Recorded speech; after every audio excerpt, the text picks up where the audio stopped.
This class, when I was first learning, there's like all these books, right?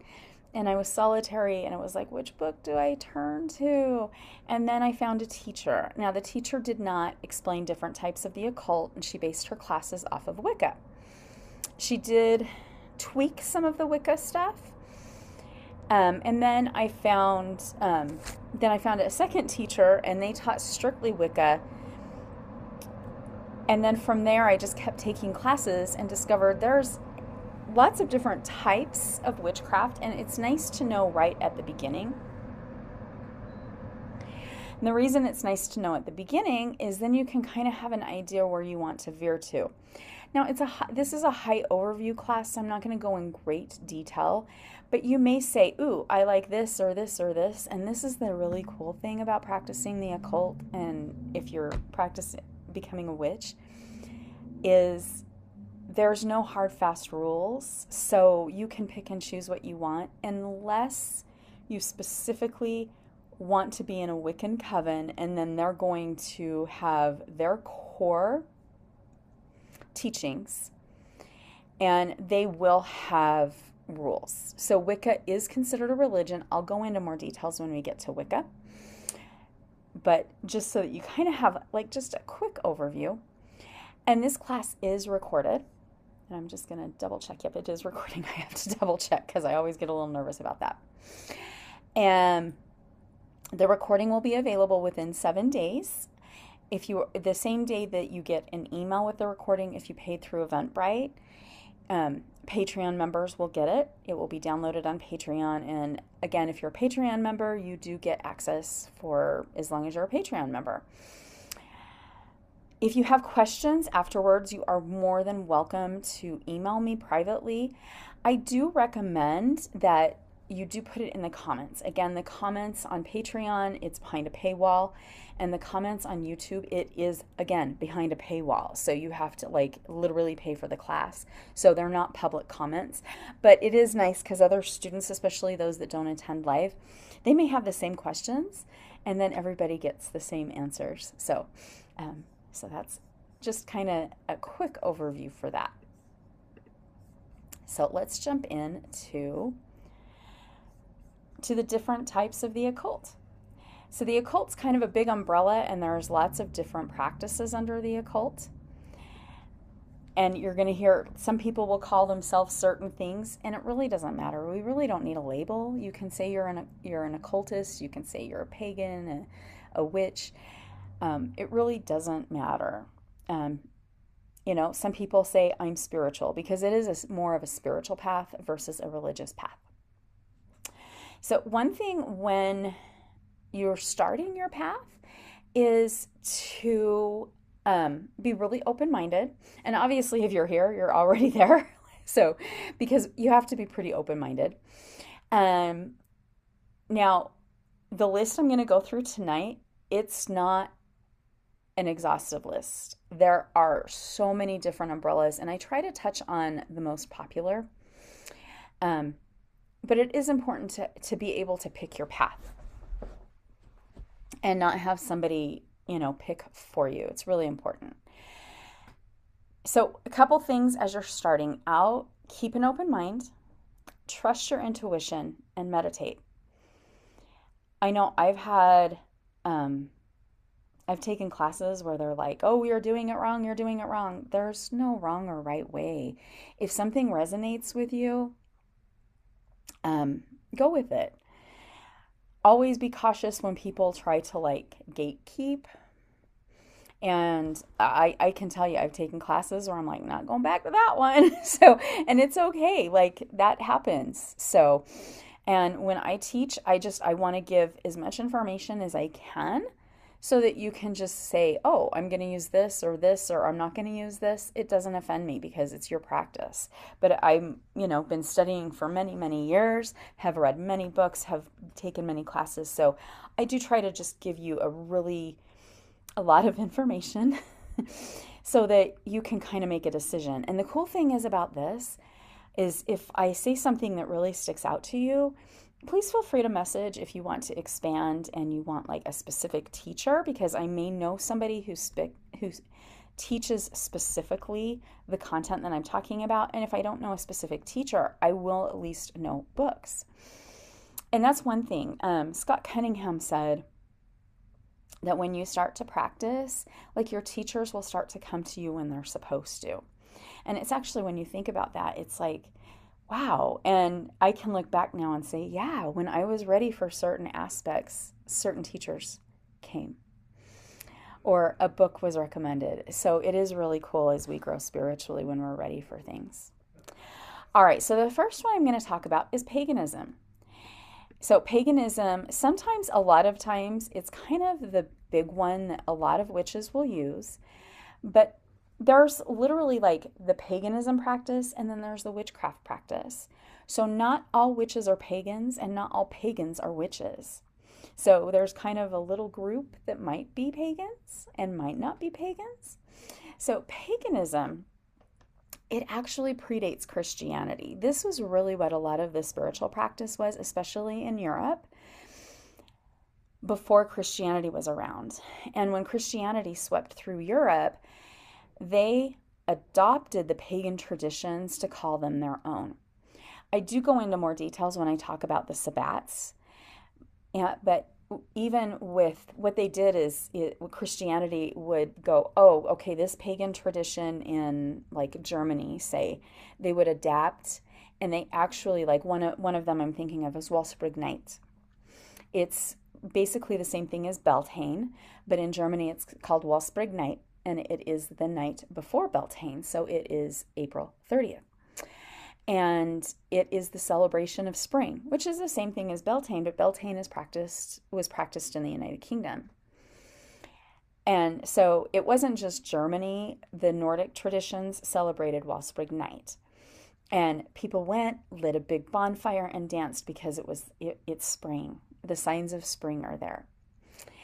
And this is based off of the stars, because the stars don't really change when we look at how they cycle around the earth, especially the sun, how the sun cycles around. So it's really based on astronomy and astrology, where the holidays are.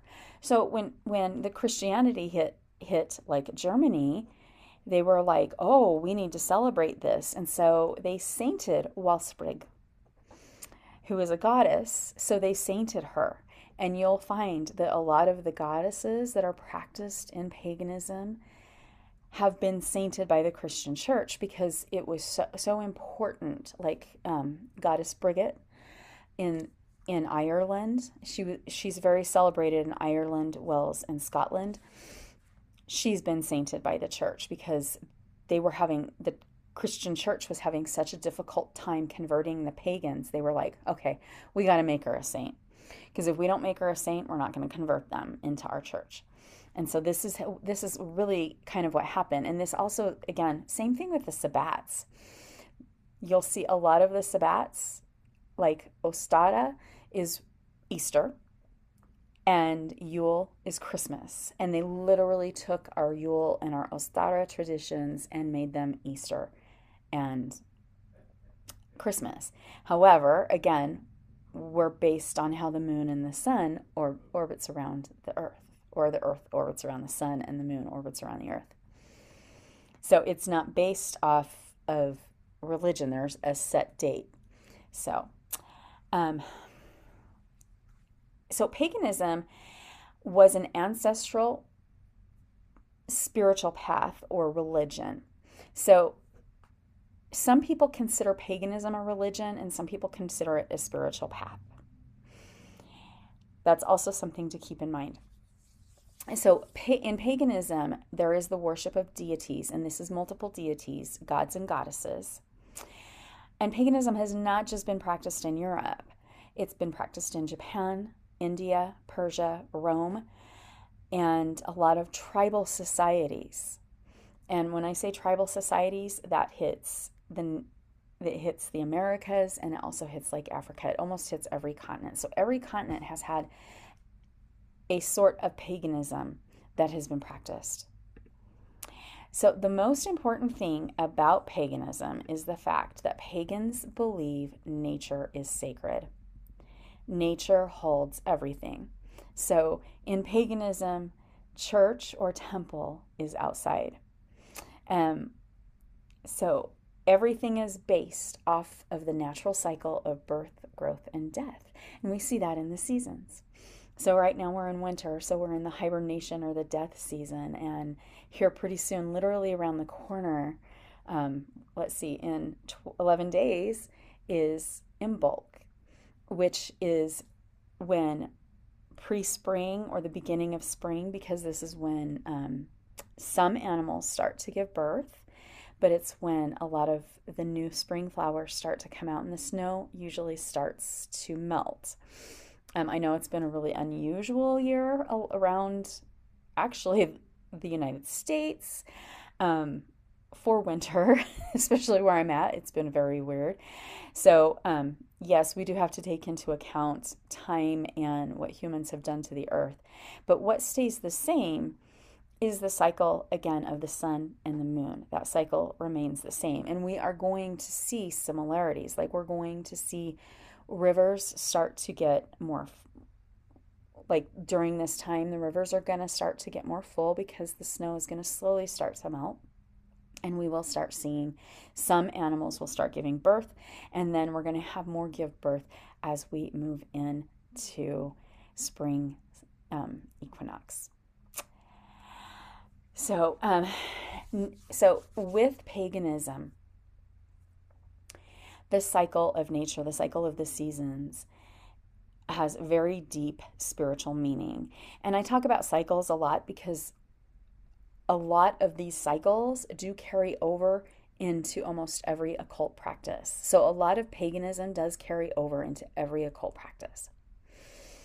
It's very important. Nature is important to us. Animals, trees, stones, rocks, crystals, plants, humans, every living thing is important. Every living thing has its place in nature and has its sacred cycle. And that's what's really important. The spirits of place are recognized by paganism. And what the spirits of place is the spirits of place is literally practicing connecting with the spirits that reside in everything in nature. I am actually teaching a class on that tomorrow, so you can feel free if you want to join that class to just dive a little deeper, but you don't have to. So the earth itself is sacred, and every living thing on earth holds spirit. And so this is something that's really important when we are talking about the spirits of place and working within paganism. So many of the gods and goddesses that we do work with in paganism are very close to nature. For example, the Green Man, who is a Celtic god. He's literally represented as a man, and you've probably seen it with tons of leaves around him. He looks like he might be part of the top of a tree. But we also have Mother Gaia, who's considered Mother Earth, or the mother of nature. Lilith, who is one of the first goddesses, she's also considered the mother of nature and the Mother Earth. So pagans tend to worship deities and multiple deities. So a lot of pagans may worship a god and a goddess. Some may worship a whole pantheon. And what a pantheon is it would be all the Celtic deities or all the Norse deities or all the Roman deities or all the Greek deities or all the Hindu deities. So there's whole groups of deities and pantheons. Some people will know everything about one whole group and will worship one whole group. Some may be interested in certain goddesses in multiple deities, in multiple pantheons. Some may, and the same may go for gods. A lot of times I tend to just refer to deities as goddesses, so just in case I do that. Pagans also do use natural forms of divination. This is like tea leaf reading. Now, one that's not very common but can happen is reading the entrails of sacrificed animals. Usually, now pagans did not sacrifice animals. That was not like, oh, let's just sacrifice an animal. It was kind of called sacrifice an animal, but it was actually like using the animal and all of its parts to feed your family. So kind of keep that in mind. And again, we're going back really far. Nowadays, a lot of pagans are vegans and vegetarians, so you will run into a lot of vegans and vegetarians in the craft, and it's okay. And it doesn't matter like what your food preference is. That does not matter. It doesn't mean like if you're not vegan, you can't practice. No, it does not matter. So just kind of keep that in mind. But a couple other forms of divination are casting stones, casting runes, casting branches. Yeah, you can pick up branches and use those for divination. Stalks of yarrow are very popular to also cast and have been over the centuries. Yarrow's stalks or stems, they get pretty hard, so they're almost like casting branches. But those are just a couple of the natural forms of divination. So everything is very, very natural. Pagans nowadays will use like tarot cards and oracle cards, but keep in mind they did not start coming around until the 16th century. And even in the 16th century, you had to have a lot of money to buy tarot cards.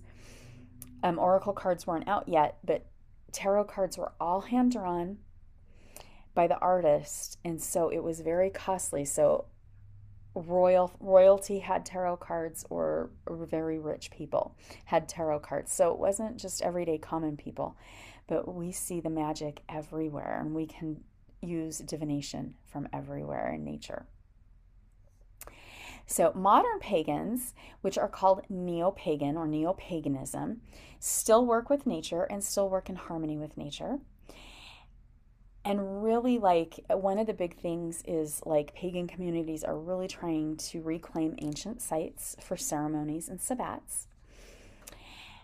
One such site, which happens to be one of my favorite places in the world, literally, is Stonehenge. And yeah, I get really excited about it. Pagans go there every winter and summer solstice. It's very, very huge. But I've even been there. I was there on Samhain, and it was just so magical to be there, especially when you're in the United Kingdom. Now, there are stone circles in the German and Scandinavian area also.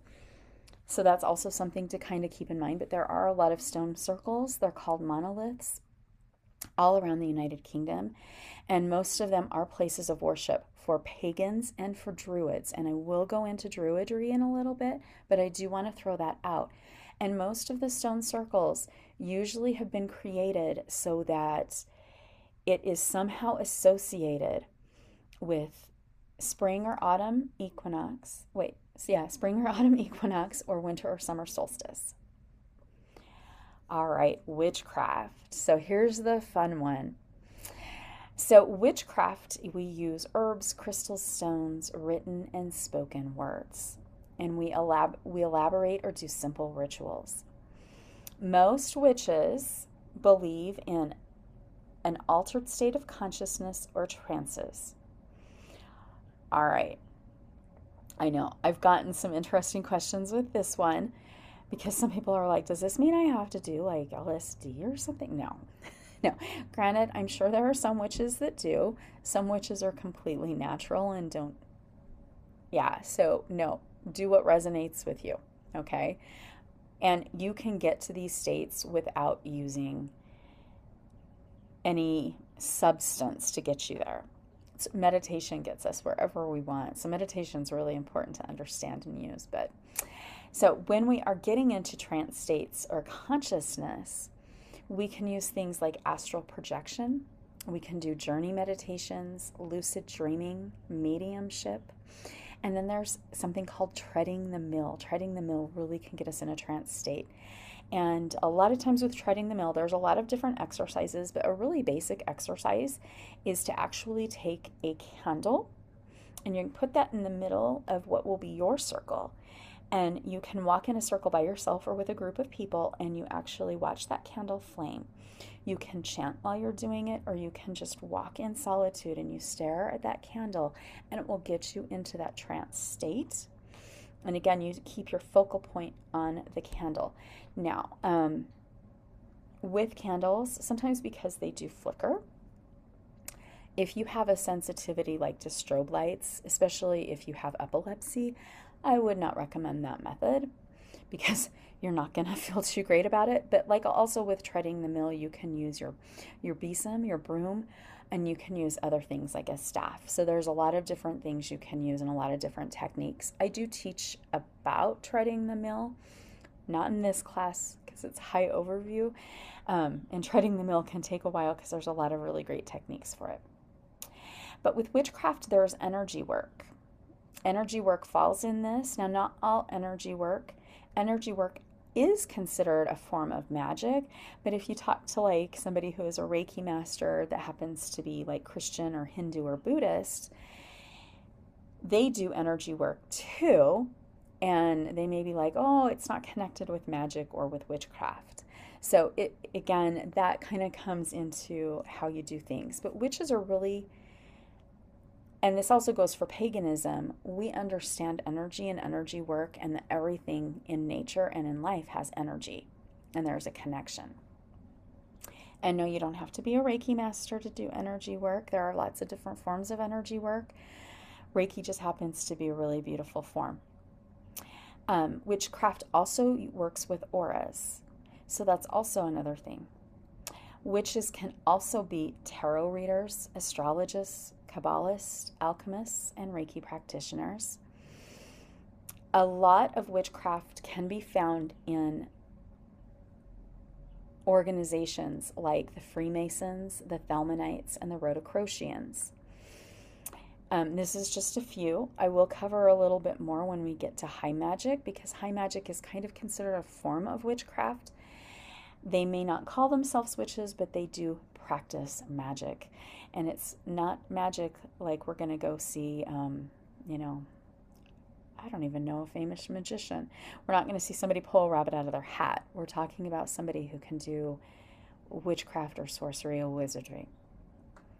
So witchcraft can be considered religious or spiritual. I'm going to tell you most witches do consider themselves spiritual versus religion.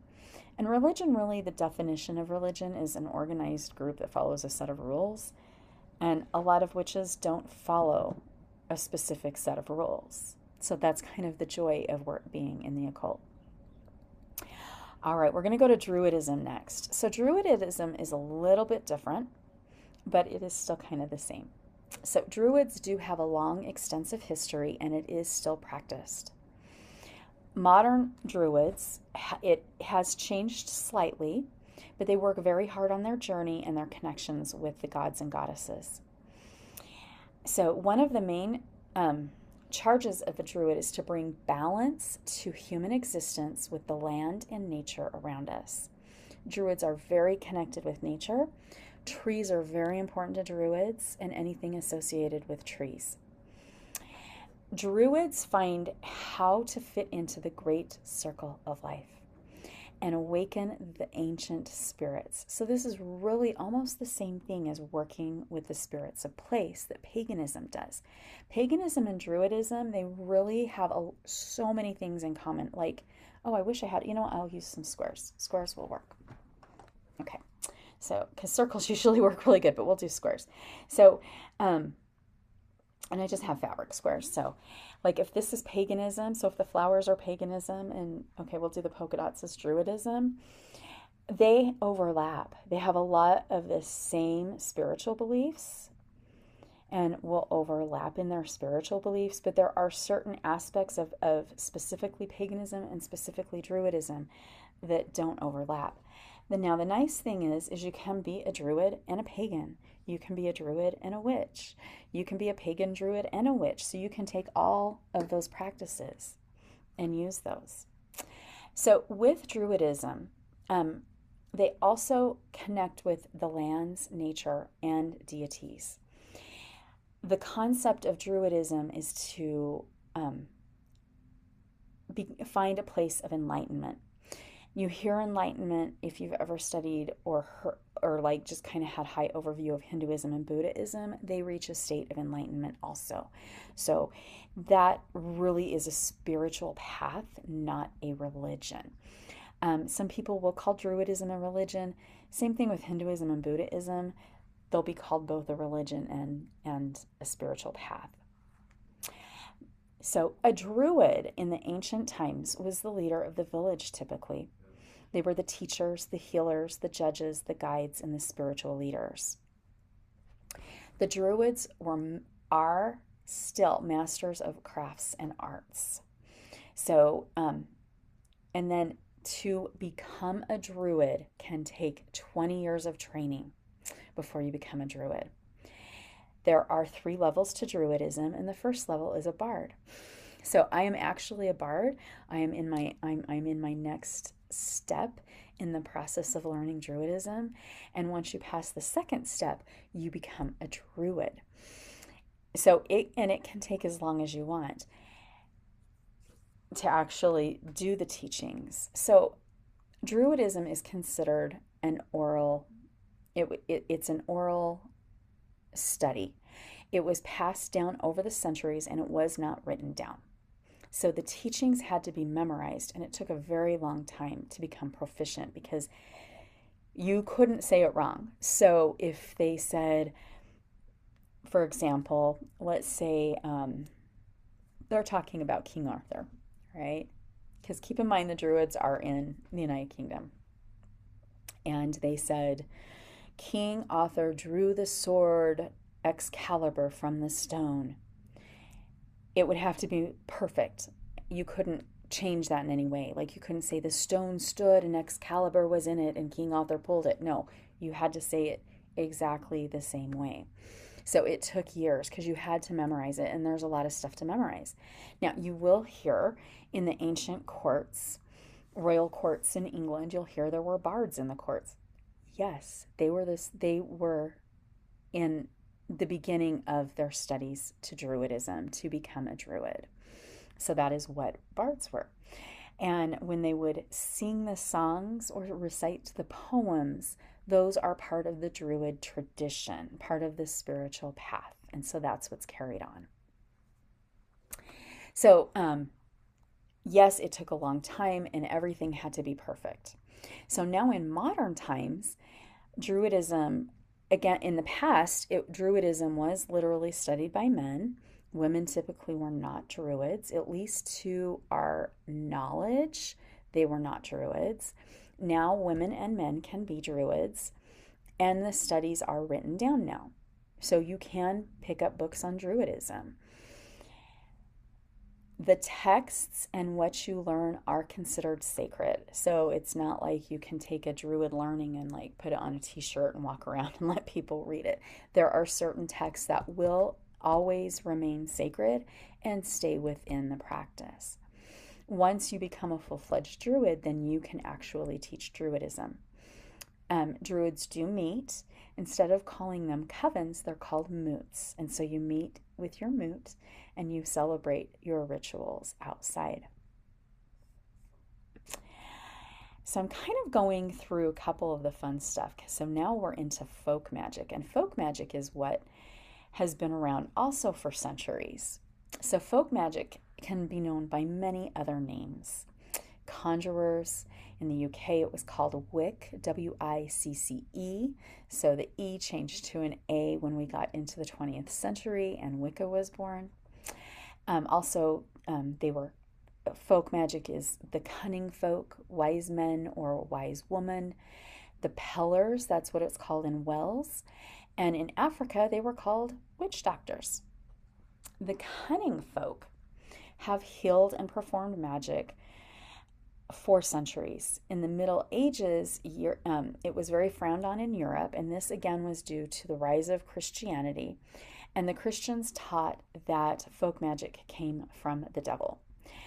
Now, here's the fun thing about the devil.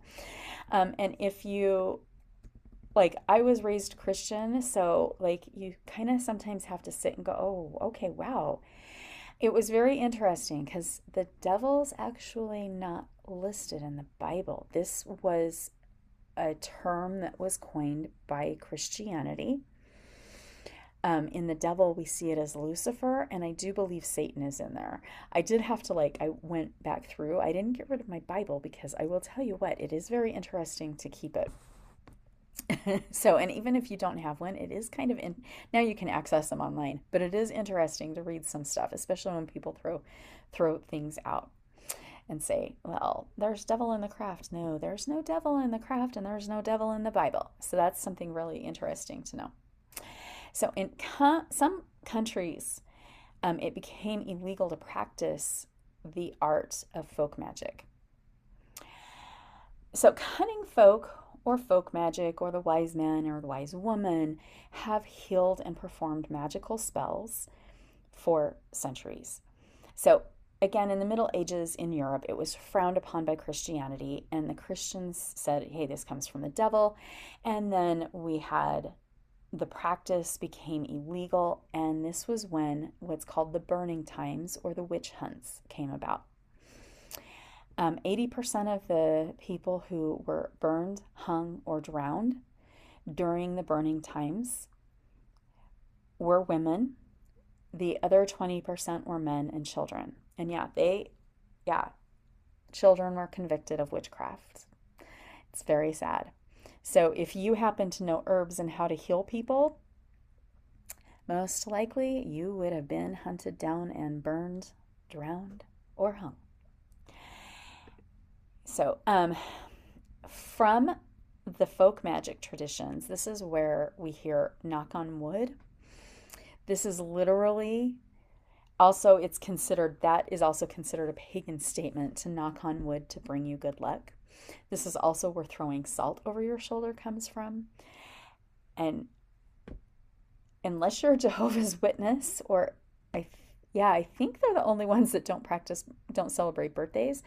But anybody who's celebrated a birthday and blown out candles, that's witchcraft because you're making a wish. That's literally a spell using candle magic.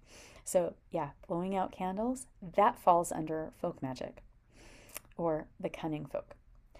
Wishing on a star, carrying a good luck charms like a rabbit foot, this literally is folk magic.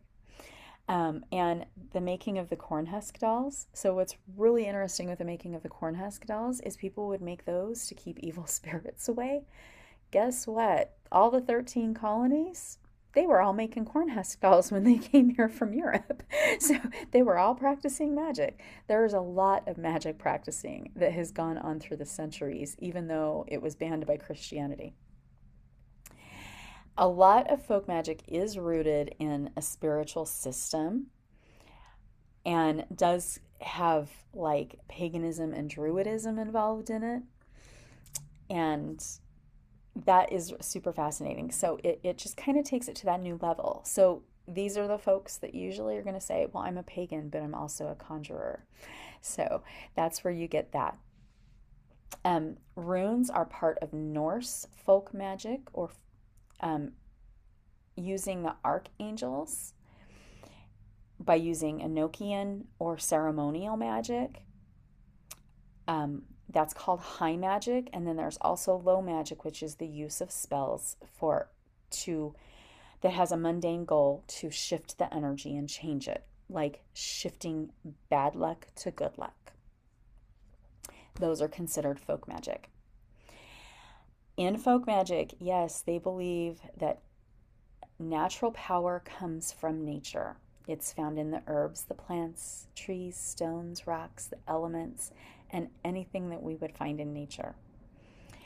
Common tools that are used in folk magic are candles, paper, pen, directing your energy with wands, athames, pendulums, and dowsers. Also, just your spoken words. In Ireland, it has a long history of customs of folk magic. They believe the land is alive with the Side or the Fae. Those are the fairy folk. And they do not defile anything associated with the Fae. There are like fairy mounds all over Ireland that you don't walk on it. You don't walk on those. They're literally like a place you can go and look at, but you don't walk on it. It's used as a place of sacred reflection or sometimes sacred rituals. You will see there's a lot of folklore from Ireland about the Fae, and it's not just folklore. This was literally practiced for centuries. So in Britain, the British Isles, the cunning folk or the folk magic, they always helped clients through the centuries with problems like thieves, healing, weather, curses, and a lot more. For example, and oh, this will work. Okay, so sailors would go to the local conjurer or the cottage witch, as they would call them, the folk who practice the folk magic, and they'd be like, "I'm going out to sea." So the witch would go outside, and a lot of witches still do this now. I catch weather all the time, and would take usually like twine or something because I sew, so I have a strip of fabric I didn't get rid of, and they would hold it up and catch the wind and tie a knot, catch the wind and tie a knot. And how it was used is then when the sailor was out to sea, if there was no wind on the sea, they would untie the knot from their conjurer to bring sea. And they would not literally get on their boats unless they had their knot magic, the wind caught from their local cottage witch or folk magic. So kind of fun to do that. And yeah, we can do that with like catching the moon. So if we want moon energy, we can catch the moon by using this technique also. Ancient Egypt had magicians, but not magicians that pull rabbits out of hats. We're talking more along the lines of witchcraft or conjuring folk. The same, because we're still in the folk magic category here. They had a variety of amulets and stones to protect from the evil eye. One such thing is the Eye of Horus, which is worn as a talisman for strength, safety, luck, and health. Egyptian magic is a closed practice. So I will tell you, there are several forms of magic that are closed practice. Egyptian magic is closed. You have to have a teacher who's willing to teach you. And they don't want you to like just take it out and do everything. That's why like if you're like, "Oh, I want to learn more about Egyptian magic," you won't find very much. You'll find information about a lot of deities from Egypt, but you are not going to find a lot of information about Egyptian witchcraft because it is a closed practice. Along those lines, Sa Sekum Sahu, which is Egyptian Reiki, that is also a closed practice. You have to have a Reiki master teacher. I happen to be an Egyptian Reiki master teacher, so I do always kind of throw that out. I, again, followed the rules for that. So there are those closed practices that we do need to respect, and they do tend to be very traditional. And it's not that they want to exclude anybody, it's just it is a tradition that is carried down. North American hoodoo is also considered conjure or root work. It comes from the secret practice from the enslaved Africans that were brought over to work in the southern states. Hoodoo originates from Central and West African traditions. It does include the Bible. So keep in mind, Christianity went down into Africa early on and had introduced the Bible to a lot of tribes, and hoodoo adopted the Bible with it. Now, voodoo also is considered, voodoo is voodoo, which is considered a religion. It also uses the Bible. Hoodoo broke away from voodoo, so it's kind of like voodoo was the main core, and when Christianity came in, they brought the Bible. Hoodoo is kind of a branch of voodoo. There are a lot of similarities, but there are differences. And they are also considered conjure or root work. The Cherokee religious practices are also considered folk magic, and most Native American practices are considered folk magic. Anything like from Cherokees, Navajos, Lakotas, anything from Native Americans, that is a closed practice. You have to have a shaman to teach you. I have 2 shaman that I take classes from. I love shamanism. Am I gonna become a shaman? No. But if you do want a really great teacher, please message me and I will give you somebody who I trust very explicitly, who is really wonderful. And he is part Lakota and he is a shaman.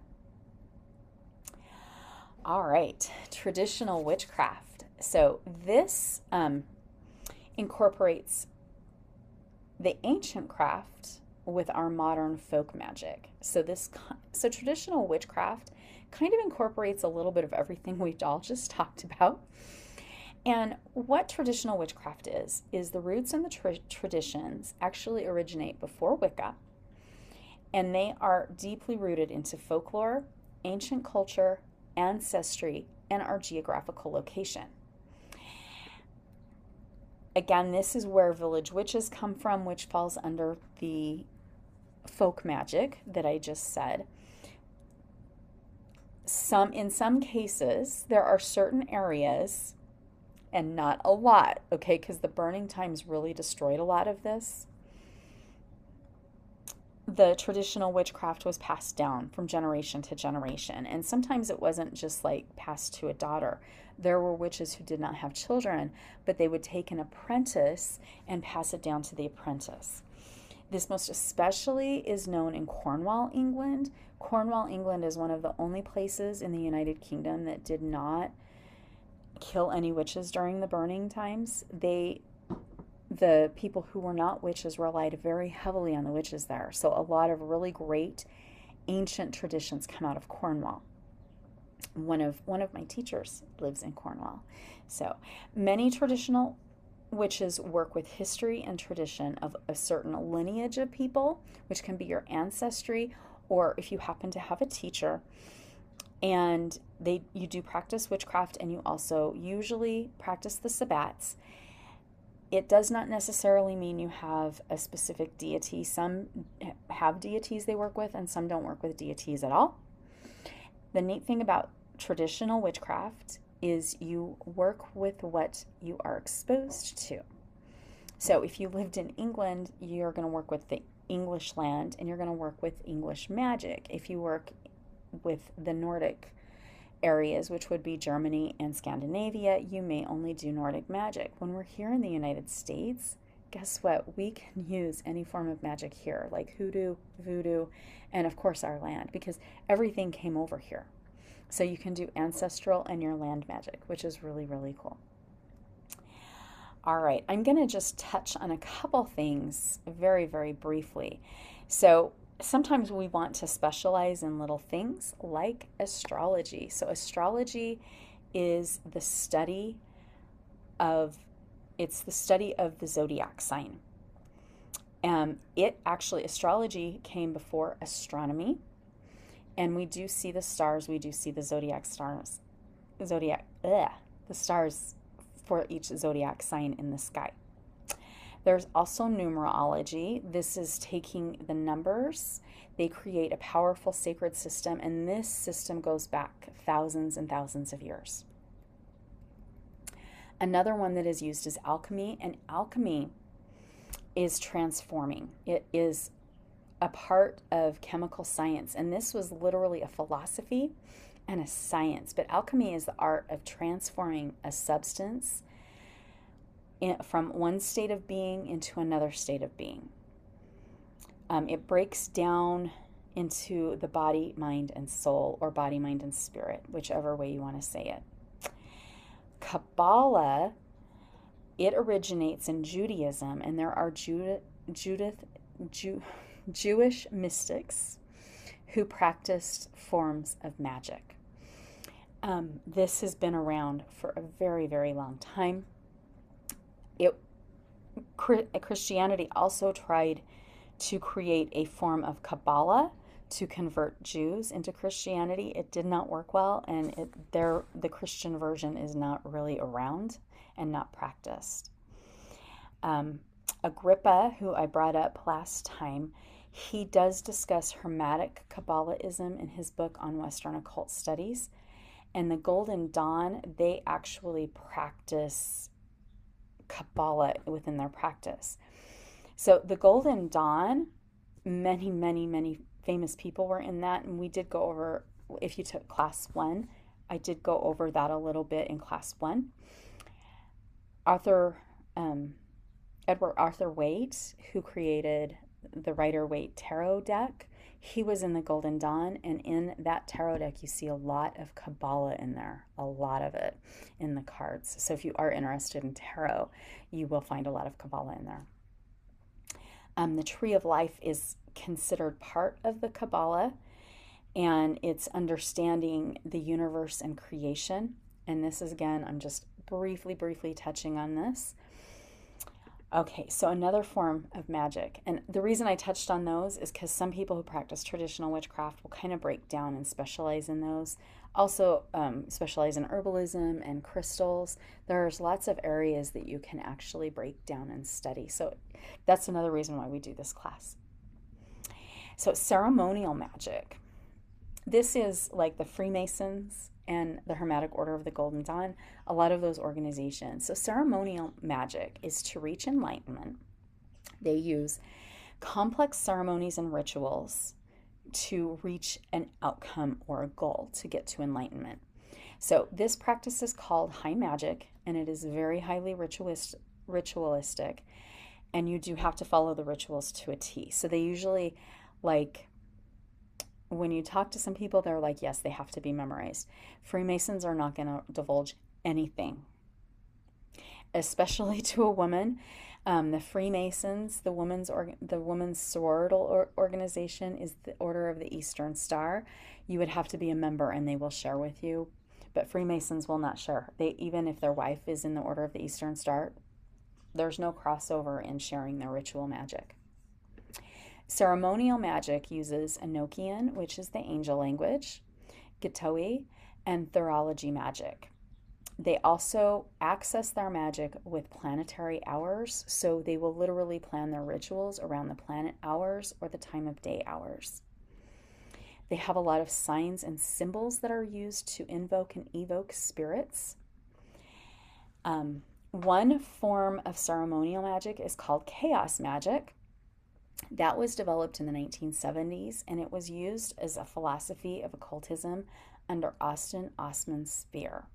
And that is a completely different, I've read a little bit about chaos magic, enough to give you a little overview, but it does take a lot of time to study. So also keep that in mind as I'm going through a lot of these. There's a lot that we can learn and a lot of doors that can be opened. Okay, I touched on Voodoo. Okay, so Wicca. Wicca is pretty big here, so I'm going to touch on Wicca here. So Wicca was a predominant movement in England in the 1950s. So Wicca is a baby. It is kind of the baby out of everything we've talked to. Everything else can be traced back to many, many centuries, and Wicca is only traced back to 1950s. They practice witchcraft and worship nature. Some Wiccans are pagans, but not all pagans are Wiccans. So that's something to keep in mind. The origin of the origin of Wicca comes from Gerald Gardner. He founded the very first coven. His first initiated member was Doreen Valente. She's got a lot of amazing books out on witchcraft. She's kind of the mother of the new path to witchcraft, if you could say that. So the Wiccan beliefs are polytheistic views, so they do worship multiple gods and deities. They are typically, each coven will typically have one pantheon that they practice with the deities. So they're going to either have the Norse deities, the Celtic deities, the Roman, the Greek. They're not going to intermix deities.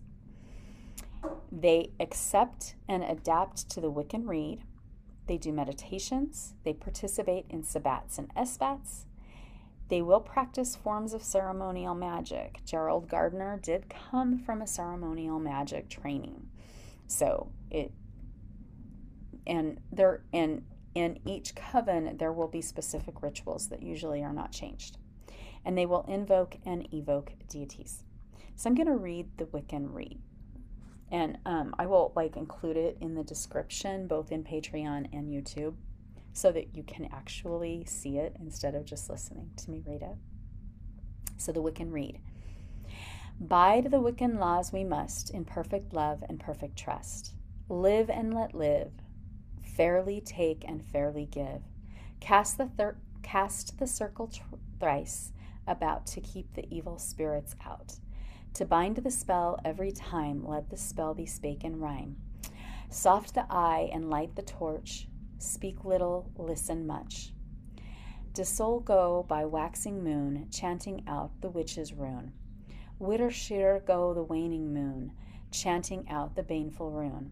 When the lady's moon is new, kiss the hand to her 2 times. When the moon rides at her peak, then your heart desire seek. Heed the north wind's mighty gale, lock the door and drop the sail.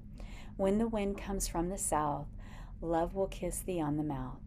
When the wind blows from the west, depart the souls will have no rest. When the wind blows from the east, expect the new and set the feast. 9 woods in the cauldron go, burn them fast and burn them slow.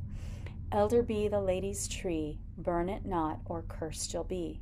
When the will begins to turn, let the Beltane fires burn. When the will has turned to Yule, light the log and the horned one rules. Heed ye flower, bush, and tree, by the lady blessed be. Where the rippling waters go, cast a stone and truth you'll know. When ye have a true need, hearken not to others' greed. With a fool no season spend, lest ye be counted as his friend.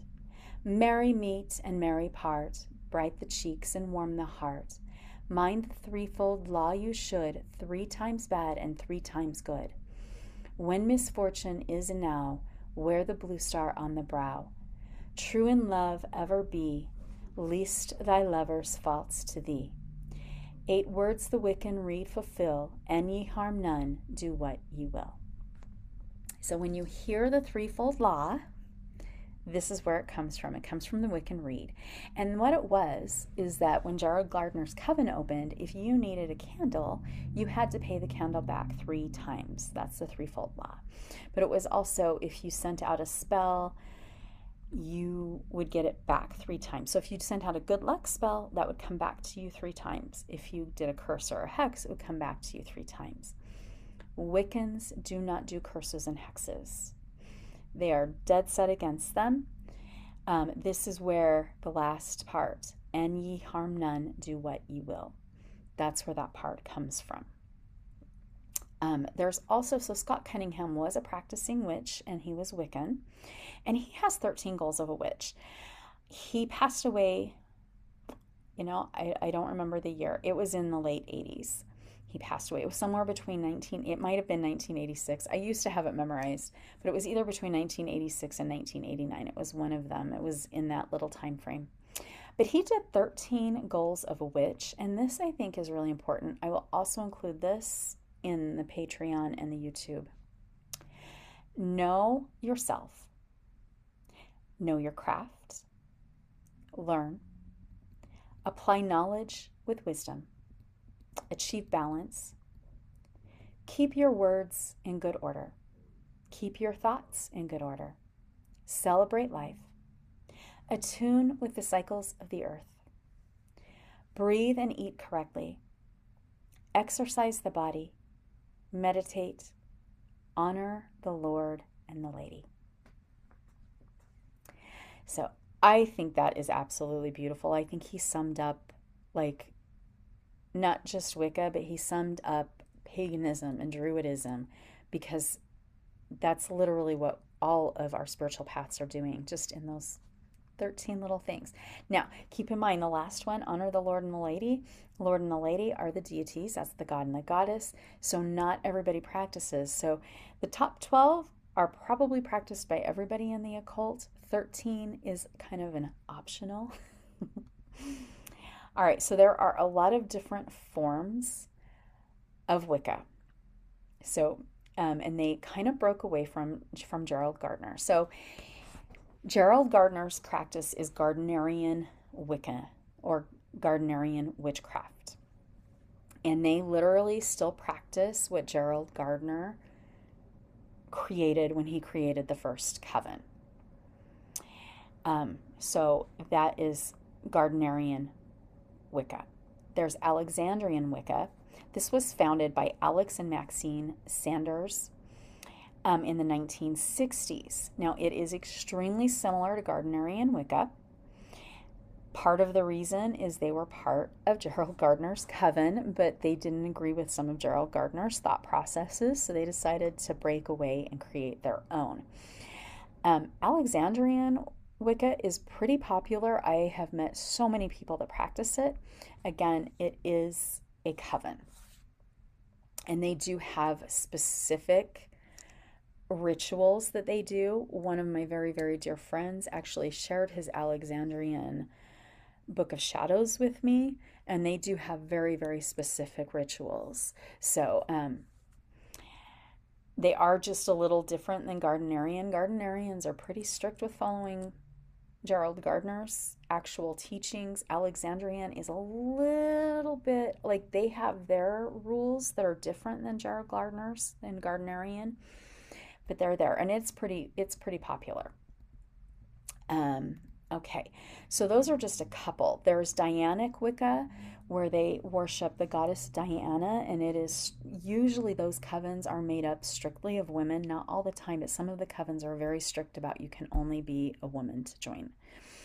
I don't know if they let transgender in. I don't know. I have not met any male or anybody who's non-binary who has ever said that they were part of a Dianic coven.